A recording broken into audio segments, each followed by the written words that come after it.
Diego Arria con nosotros en privado. Bueno, interesante lo que veíamos antes de la pausa. Unos van, se van, otros vienen. El país necesita un cambio y yo sé que Diego Arria sabe eso hace, no de ayer ni hace 10, 12, hace 30 años.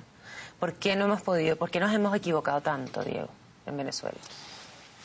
Fíjate, en el año 98 yo escribí un artículo que decía que Venezuela estaba secuestrada por las franquicias políticas.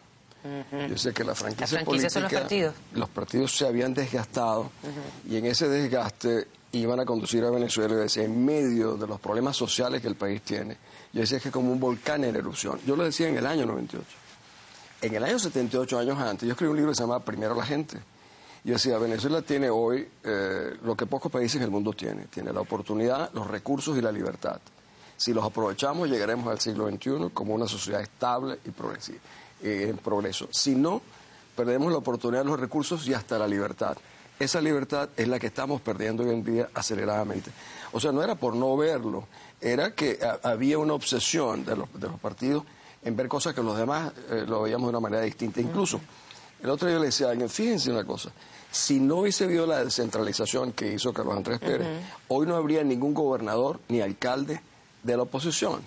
Seguramente entonces casi ninguno hubiera podido ser candidato, porque no tendrían esos cargos. Es los únicos espacios de libertad. Y ese desgaste de los partidos políticos nos llevó sin la menor duda a esto. Pero también hubo en eso un proceso también de cooperación. Yo siempre he dicho que el señor Chávez no lo coronaron los pobres, lo coronaron los ricos, lo coronaron los empresarios y los medios de comunicación. Pero hasta ahora se sigue diciendo que la militancia fuerte del gobierno es el de los sectores más desposeídos. Entonces... Bueno, hay algo ahí que es una parte de realidad, porque no nos olvidemos algo, que el señor Chávez es hoy en día el único venezolano que tiene una conexión emocional importante. No sé, 30, 35, no sé cuánto será, pero de hecho lo tiene. Y el problema es que los que tiene, en esa mayoría son gente muy respetable, los seguidores, los más desafortunados, que lo siguen honestamente. Y él ha abusado de ellos, porque ese es yo diría que el más grave, uno de los más graves delitos del señor Chávez es contra sus propios seguidores desafortunados, no contra los que él ha hecho fortunas, que son familiares, jerarcas, ministros, generales, cúpula militar, que se ha corrompido de una manera increíble. No, los más pobres que lo han seguido de una manera honesta han sido estafados, pisados en sus derechos y en su libertad. Esa es la parte más grave. Pero reciben una caricia emocional, verbal, que no recibe ese grupo de venezolanos de otra dirigencia. ¿Hasta cuándo? Y ahí se establece un círculo vicioso muy peligroso, porque todos sabemos que la democracia sin partidos no puede existir. Y los partidos para existir necesitan el voto de la gente. Y la gente para confiar en el partido necesita ilusiones. Y en este momento, ¿de dónde le están viniendo las ilusiones a la gente? Esa gente recibe una conexión emocional y también una material. También, claro. Recuerda que hay más de 2 millones de personas que reciben mínimo un sueldo fijo. Si tú eres miliciano, por ejemplo, que hay 125.000, una vez al mes, tú vas a una plaza, te entrenas militarmente y te dan un sueldo fijo. Te dan un salario mínimo. Y estás metido en otra misión, te dan otro. Hay un intento de alquilar voluntades en Venezuela como nunca lo hemos visto en la historia del país. Este hombre tuvo, María Elena, la gran oportunidad de liberar al país con los recursos que nunca nadie ha tenido. Sí. Pero él no los quería empoderados a los venezolanos, él los quiere agarrados a sí mismo, de una manera perversa, yo te diría indigna y humillante para los propios venezolanos. ¿Usted nació en Caracas? Yo soy un caraqueño muy globalizado porque mi mamá es guayanesa, mi papá es andino y mi abuelo es maracucho y el otro es corso, así que te imaginarás que... Bueno, hay una mezcla interesante. ¿Es verdad que su papá perteneció a un grupo de estudiantes que fueron los primeros en subir al Pico Bolívar para colocar la primera estatua del Libertador? Sí, efectivamente, un grupo de estudiantes de la Universidad de los Andes que fueron con el guía más famoso de Venezuela, el primero que subió al Pico Bolívar, que se llamaba Domingo Peña, si no me equivoco. Él los llevaba. Y Peña estuvo, cuando fueron, el primer busto de Bolívar, pequeño, lo llevaron a estudiantes, creo que eran como 8. Tengo una foto yo, por cierto, de eso. Es necesario rasgarse las vestiduras por Bolívar para sentirse uno venezolano, para sentir que uno pertenece a este país. Yo creo que han deformado tanto la imagen de Bolívar que muchos venezolanos están comenzando a sentir poca simpatía por Bolívar. Porque efecto contrario. Los jóvenes que comienzan a oír de Bolívar dicen, cambia, pero no puede ser, y Bolívar no era así. Es todo lo contrario a lo que este señor representa. Bueno, Bolívar estaría avergonzado de que realmente de alguna manera lo pudiesen comparar con lo que está sucediendo en Venezuela. Vamos a ver un saludo que le tiene una venezolana, que le tiene mucho aprecio, pero que además recuerda la gestión pública de Diego Arria. Vamos a ver. Diego Arria me parece que es un hombre de una trayectoria impecable. Yo recuerdo, era muy pequeña, pero sin embargo recuerdo que él en el primer gobierno de Caldera fue presidente de la CONAOTU, hizo esa famosa campaña Venezuela, un país para querer, él siempre pensando en positivo. Después en el gobierno siguiente, que era de Carlos Andrés Pérez, un gobierno adeco, por su eficiencia y su eficacia en su labor anterior, lo nombra gobernador de Caracas y además presidente del Centro Simón Bolívar. Bueno, Diego es un hombre encantador que te sorprende por su sencillez.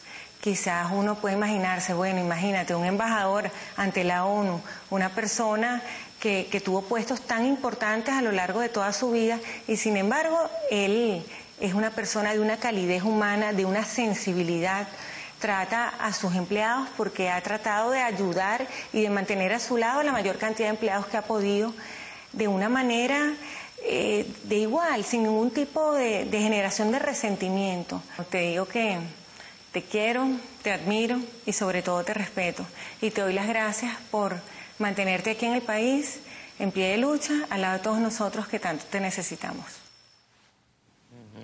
Qué emocionante oír a mi querida Bonnie Simonovic decir eso.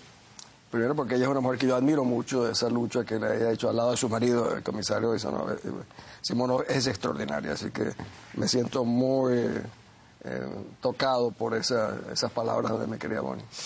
La situación del país es obviamente muy compleja y muy comprometida, Diego, pero si hubiera que hacer hoy, una campaña de promoción turística para Venezuela, ¿cuál sería la fortaleza? En Colombia vimos con mucha impresión el desarrollo de una campaña de promoción turística, pero que hizo de una debilidad una fortaleza. El eslogan que se creó fue, Colombia, el riesgo es que te quieras quedar. Cuando todos sabemos que la amenaza era la guerrilla, el narcotráfico, la inseguridad, los ataques terroristas. Esa es seguramente la mejor campaña publicitaria que yo conozco alguna vez, la de Colombia. Fíjate, yo era presidente de la Organización Mundial de Turismo, la primera que se creó, y era presidente de la Organización de Turismo de las Américas.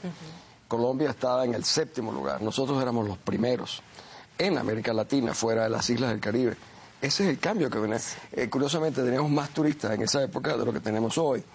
Hoy en día es imposible hacer una campaña turística para un país donde mueren 150, cada hora muere un venezolano violentamente, donde es la ciudad más violenta de América Latina, donde estamos divididos entre escuálidos, patriotas, terroristas, donde la droga se ha incrustado en todo el sistema político. Es conocido por el mundo, muchos venezolanos no lo saben, pero en el mundo entero saben perfectamente en qué nos hemos venido convirtiendo. El Instituto Internacional de Crisis dice que Venezuela, y las Naciones Unidas igual, Venezuela se ha convertido en un narcoestado emergente, donde las mafias rusas, bielorrusas, mexicanas, colombianas, han tomado posesión de algunos sectores de las Fuerzas Armadas, de los cuerpos de seguridad, de los cuerpos políticos. Esto es todo lo contrario. Colombia viene de regreso. En Colombia están los venezolanos que votaron de Petróleos de Venezuela y que han creado una compañía que vale $8.000 millones, la segunda compañía de petróleo de Venezuela.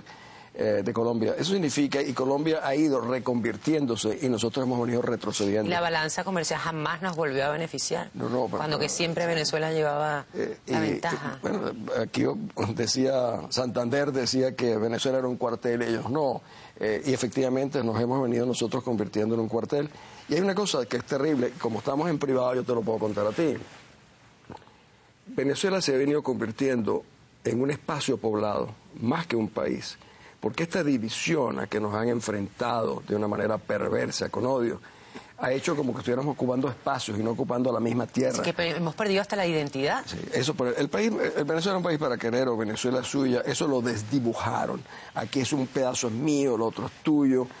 Yo siempre pienso que el peor crimen que han cometido acá el jefe del Estado es rasgar el alma de los venezolanos, enfrentarnos, cuando una característica central de Venezuela era justamente una mayor unidad posible. Sí, sí. Qué pena eso, pero bueno, Y hay que recuperarlo. Yo he visto, mira, yo he participado en la reconstrucción de otras sociedades enfrentadas, en Asia, en África, en América Latina, y te puedo decir que es posible, es complicado, pero es posible, y eso lo haremos aquí. Vamos a conversarlo al regreso. ¿A usted le gusta el maní venezolano? Mucho. Sí. Yo no producía maní porque en las tierras mías no se daba bien el maní. Traté una vez, caraotas sí que eran más parecidos. Sí. ¿Y leche?